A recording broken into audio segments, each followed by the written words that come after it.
I'm going, show yourself and I'll pray. No face appeared.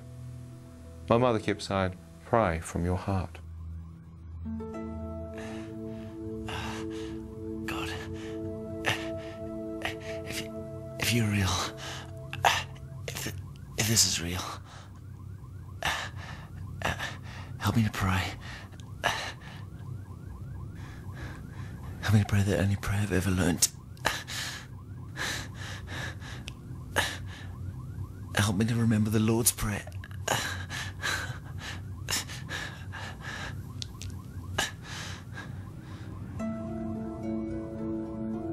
As I said that, words began to appear before my eyes. Forgive us our trespasses and sins. I thought, how on earth could God forgive me?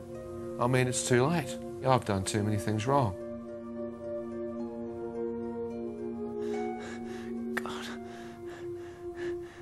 God, if you are real, and you can hear me, please forgive me.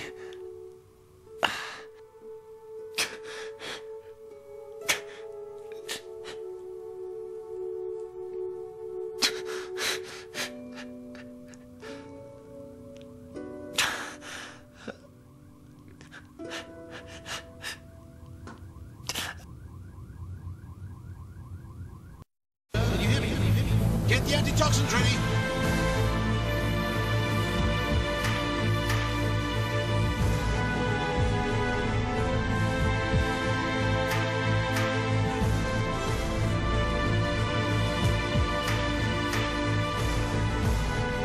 Try to stay awake. Antitoxin. Okay?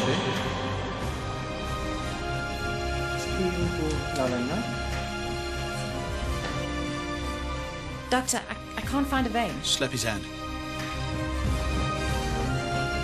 Come on, take it like this. Slap his hand.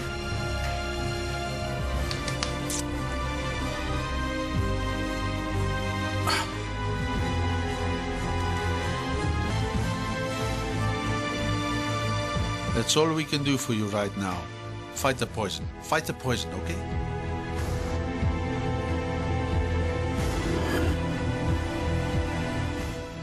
And I could feel myself going. It was really scary. You could hear everything. I remember shutting them and sighing a sigh of relief and thought I'll have a break for a few moments and then I'll try again.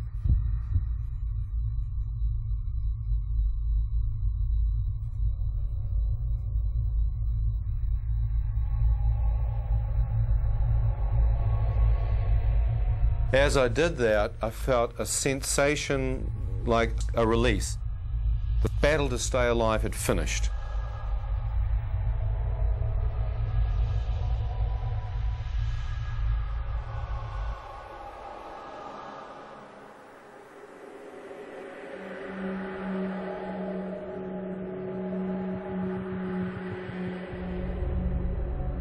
I suddenly found myself in a standing upright position, wide awake. I knew I was awake. The trouble was, it was pitch black. And my first thought was, why on earth did those doctors go and turn the lights out in here? What kind of hospital is this? As I stood there, wondering how long I'd been asleep for and why the lights are out, I thought, well, don't freak out. Let your eyes accustom to the dark. Maybe you've woken up too quick.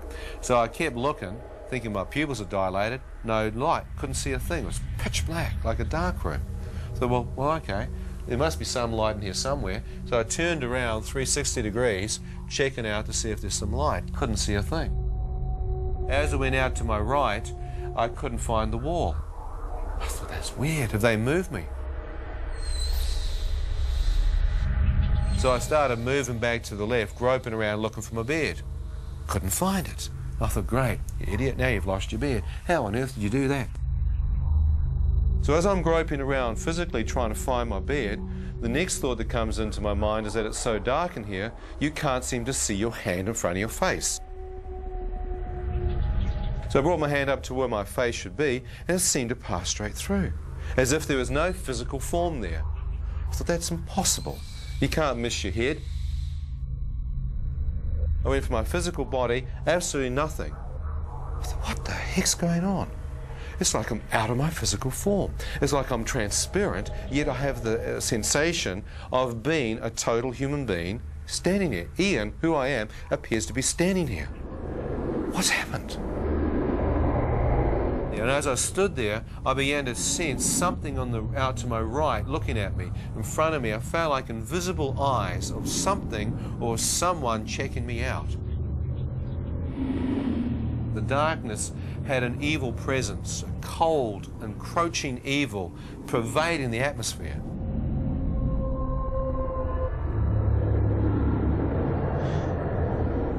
Where am I? Shut up!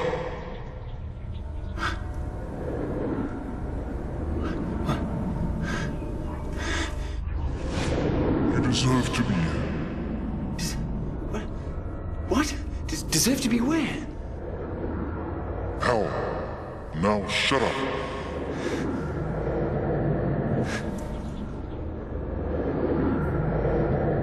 As I stood there, realizing I could actually be in hell, a radiant beam of light pierced through the darkness above me. As this light touched my face, I felt an awesome presence go through me, and my entire body seemed to lift off the ground and be translated up into this light and radiance. As I'm being drawn up into it, I can see that it's coming from a circular-shaped opening far above me. I feel like a speck of dust being drawn towards this light.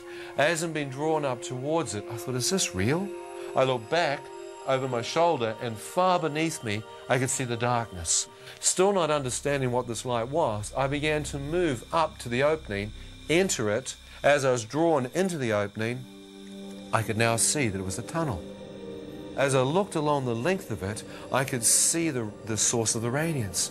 My first thought is the center of the universe. Look at the light. Look at the power coming from there. As I'm being moved towards it, I watch as a wave of radiance comes up. As this wave of light comes off the source, it touches me, and I feel warmth, comfort. All that kind of fear and darkness just seems to go out of me, and I feel a living light flow through me.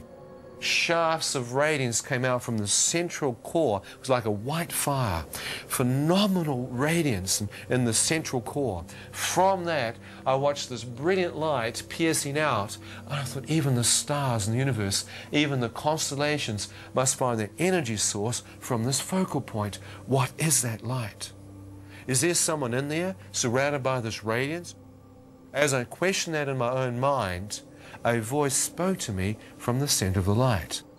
The moment I hear his voice, I recognize it to be the same voice that spoke to me in the ambulance, telling me to the Lord's Prayer and whether I'd forgive. And he said, "Ian, do you wish to return? If you wish to return, you must see in a new light." Words appeared in front of my eyes. God is light, and in him there is no darkness at all. Science cannot give us the definitive answers to our questions about the afterlife. Not yet. Until it can, our best source of information is the human experiences of those who have undergone death and seen the other side. One such story is that of Daniel Ekechukwu, an African pastor who lay dead in a mortuary for 3 days, yet lived to tell the tale. Let's join him now in Nigeria, where he tells his story of how he was raised from the dead.